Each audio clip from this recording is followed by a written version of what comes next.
Hello दोस्तों, सी programming के इस वीडियो लेक्चर सीरीज के लेक्चर 9 में हम देखने वाले हैं कंट्रोल स्टेटमेंट।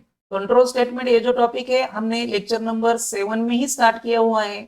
उसमें जो टाइप्स आज हम देखने वाले हैं वो है स्विच स्टेटमेंट।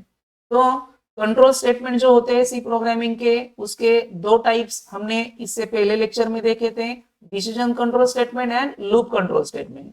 और जो डिसीजन कंट्रोल स्टेटमेंट है उनमें भी अगेन दो टाइप्स आते हैं, conditional control and unconditional control statement. और जो कंडीशनल कंट्रोल स्टेटमेंट है उसमें सबसे पहले आता है if else statement. If else statement जो है हमने लेक्चर नंबर 7 में ही आपको एक्सप्लेन किया हुआ है।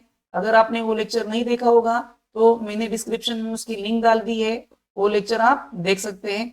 और उसके बाद जो टाइप आता है वो स्विच स्टेटमेंट, और ये जो स्विच स्टेटमेंट है वो आज के लेक्चर में हम देखने वाले हैं। तो स्विच स्टेटमेंट जो है, the switch statement is a multiple और मल्टी वे ब्रांचिंग डिसीजन मेकिंग स्टेटमेंट। अब इससे पहले जब हमने इफ एल्स स्टेटमेंट देखा था उसमें और स्विच स्टेटमेंट में जो मेन डिफरेंस है वो है मल्टीपल और मल्टी वे ब्रांचिंग डिसीजन मेकिंग। जो इफ एल्स स्टेटमेंट होता है उनमें दो ही डिसीजन होते हैं, आइदर ट्रू या फॉल्स। बट स्विच स्टेटमेंट हम जो यहाँ पर यूज करने वाले हैं उसमें मल्टीपल डिसीजंस हम ले सकते हैं। तो ये मेन डिफरेंस है स्विच स्टेटमेंट और इफ एल्स स्टेटमेंट में। The switch statement check the value of the expression against the case value. If the condition matches, then the control is transferred to that point. Switch statement में क्या किया जाता है, हम जो expression को जो वैल्यू पास करते हैं उसके आधार पर हम नीचे केसेस डिफाइन करते हैं। और स्विच स्टेटमेंट जो है वो एक्सप्रेशन जो है हर एक केस के साथ मैच करके देखता है। जिस केस के साथ मैच होता है उसमें लिखा हुआ जो कोड होता है वो एग्जीक्यूट होता है। तो इस तरीके से स्विच स्टेटमेंट जो है वर्किंग करता है। When we use the nested if else statement to check more than one condition, then the complexity of the program increases due to lot of condition. So to overcome these problem, C provide switch case statement. हमें switch case statement क्यों provide किए गए हैं, तो इससे पहले lecture number 7 में हमने देखा था कि नेस्टेड इफ स्टेटमेंट जो है और एल्स इफ लैडर स्टेटमेंट जो है उनमें क्या होता है, हम मल्टीपल कंडीशन असाइन करते हैं। और मल्टीपल कंडीशन जब हम असाइन करते हैं तो हर एक कंडीशन का ओपनिंग करली ब्रैकेट रहता है, क्लोजिंग करली ब्रैकेट होता है। उस वजह से क्या हो जाता है, प्रोग्राम में जो कॉम्प्लेक्सिटी है वो इंक्रीज हो जाती है। और इस कॉम्प्लेक्सिटी को रिड्यूस करने के लिए सी ने हमें यहाँ पर वन फीचर प्रोवाइड किया है, उसे स्विच स्टेटमेंट कहा जाता है। तो स्विच स्टेटमेंट का जो सिंटैक्स है, तो सिंटैक्स में स्विच, उसके बाद जो है विद इन पैरेंथेसिस एक्सप्रेशन आता है। एक्सप्रेशन जो है कोई भी वेरिएबल की वैल्यू हो सकती है। उसके बाद ओपनिंग करली ब्रैकेट के अंदर केसेस डिफाइन किए जाते हैं। ये जो केस है वो कीवर्ड है। उसके बाद जो है एक्सप्रेशन की वैल्यू असाइन की जाती है। उसके बाद कोलन, और उसके बाद जो है स्टेटमेंट लिखे जाते हैं, और उसके बाद ब्रेक जो कीवर्ड है वो आ जाता है। उसके बाद सेम तरीके से केस 2 लिखी जाती है, केस 3 लिखी जाती है। ऐसे आप n नंबर ऑफ केसेस लिख सकते हैं। और उसके बाद जो लास्ट केस होती है उसे डिफॉल्ट केस कहा जाता है। अगर एक्सप्रेशन की वैल्यू इसमें से किसी भी केस के साथ अगर मैच नहीं हुई तो बाय डिफॉल्ट जो स्टेटमेंट यहाँ पर लिखा जाता है वो एग्जीक्यूट होता है। अब ये जो स्विच के स्टेटमेंट हम लिखेंगे उसके लिए कुछ रूल्स बनाए गए हैं। तो फर्स्ट वन रूल है, the switch expression must be of integer और कैरेक्टर टाइप। यहाँ पर हम स्विच केस के सिंटैक्स में उसे स्विच को जो पास करते हैं वो एक्सप्रेशन जो है वो आइदर इंटीजर और कैरेक्टर डेटा टाइप में ही होना चाहिए। इसके अलावा अदर डेटा टाइप्स में हम एक्सप्रेशन पास नहीं कर सकते। देन नेक्स्ट वन रूल है, the case value must be N integer और कैरेक्टर कांस्टेंट। उसके बाद जो स्विच केस में हम केसेस लिखते हैं उसमें जो एक्सप्रेशन पास करेंगे वो भी आइदर इंटीजर और कैरेक्टर टाइप का ही होना चाहिए। ये जो है सेकंड रूल है। उसके बाद नेक्स्ट रूल है, the case label must and with colon. Case के जो लेबल है हर एक लेबल के बाद जो है कोलन आना चाहिए। ये कोलन डिफाइन करता है कि यहाँ पर जो केस का लेबल है वो एंड हो गया है, तो उस वजह से हमें यहाँ पर कोलन देने पड़ेंगे। उसके बाद लास्ट वन जो रूल है, the break statement in switch case is not must, it is optional. यहाँ पर सिंटैक्स में हर एक केस के बाद जो है ब्रेक स्टेटमेंट लिखा हुआ है, लेकिन ब्रेक स्टेटमेंट जो स्विच केस में आता है वो ऑप्शनल होता है।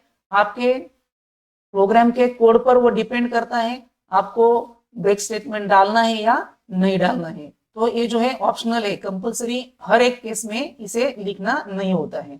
तो ये जो सारे 4 रूल्स हैं वो हमें स्विच केस स्टेटमेंट के प्रोग्राम सिलसिले में फॉलो करने पड़ते हैं। उसके बाद नेक्स्ट देखेंगे हम स्विच स्टेटमेंट का फ्लो चार्ट।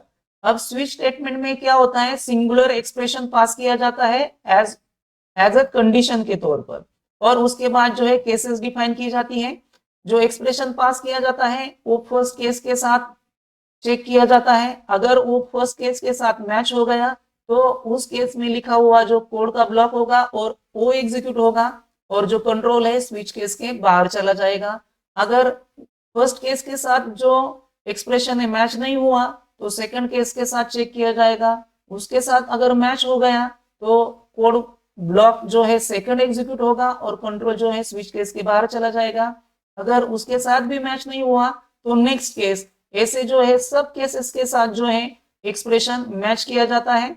अगर किसी भी केस के साथ हमारा एक्सप्रेशन जो है मैच नहीं हुआ तो बाय डिफॉल्ट जो केस लिखी जाती है वो डिफॉल्ट केस में जो स्टेटमेंट हो गए वो एग्जीक्यूट हो गए और कंट्रोल जो है स्विच के स्टेटमेंट के बाहर चला जाएगा। तो ऐसे जो है स्विच के स्टेटमेंट एग्जीक्यूट होता है। इसके बाद हम देखने वाले हैं difference between if else and switch.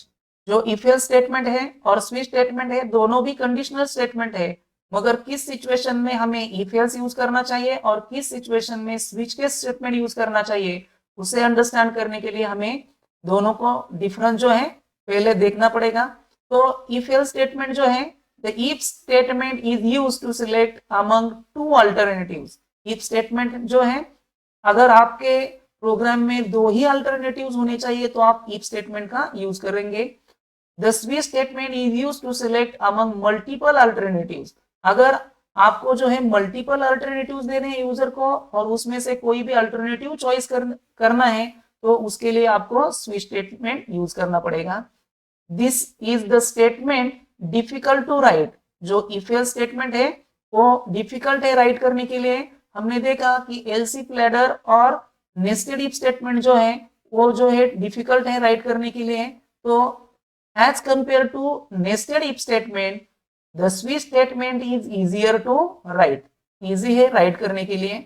उसके बाद जो नेक्स्ट डिफरेंस है, प्रोग्राम्स बिकम कॉम्प्लेक्स। जो नेस्टेड इफ हम यूज करते हैं या एल्स इफ लैडर यूज करते हैं तो प्रोग्राम की कॉम्प्लेक्सिटी इंक्रीज हो जाती है, क्योंकि उसमें बहुत सारे ओपनिंग करली ब्रैकेट और क्लोजिंग करली ब्रैकेट आ जाते हैं। तो प्रोग्राम जो है वो कॉम्प्लेक्स बन जाता है।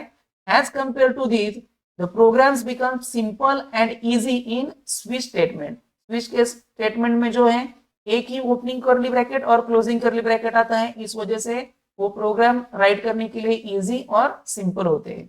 जो नेक्स्ट डिफरेंस है वो है if else statement use float, double, character, integer and other data types can be use in if condition.